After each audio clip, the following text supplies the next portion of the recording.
Good morning. ఇక్కడ చూసారా gas మీద ఇంత బోళ్ళు ఉన్నాయి అసలు. సో ఫుల్ జలుబండి, జ్వరము. నాకు, మా అక్కకు, మా అమ్మకి అందరికీ జ్వరమే. ఇంకా మా ఫ్రెండ్ వాళ్ళ వచ్చేసి వడపిండి తీసుకొచ్చారు.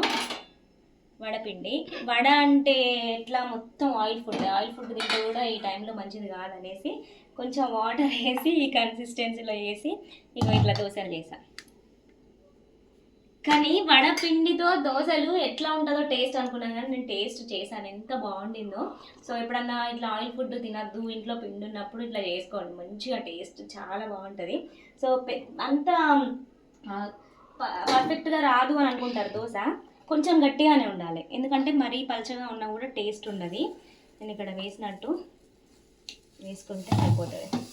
ఇందులో మనము ఆనియన్స్ కూడా వేసుకోవచ్చు, పచ్చిమిర్చి వేసుకోవచ్చు.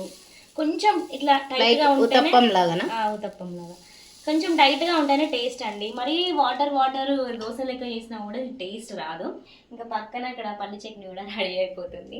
సో సింపుల్గా బ్రేక్ఫాస్ట్ ఇది. సో వీడియో నచ్చితే లైక్ చేసి వెళ్ళండి.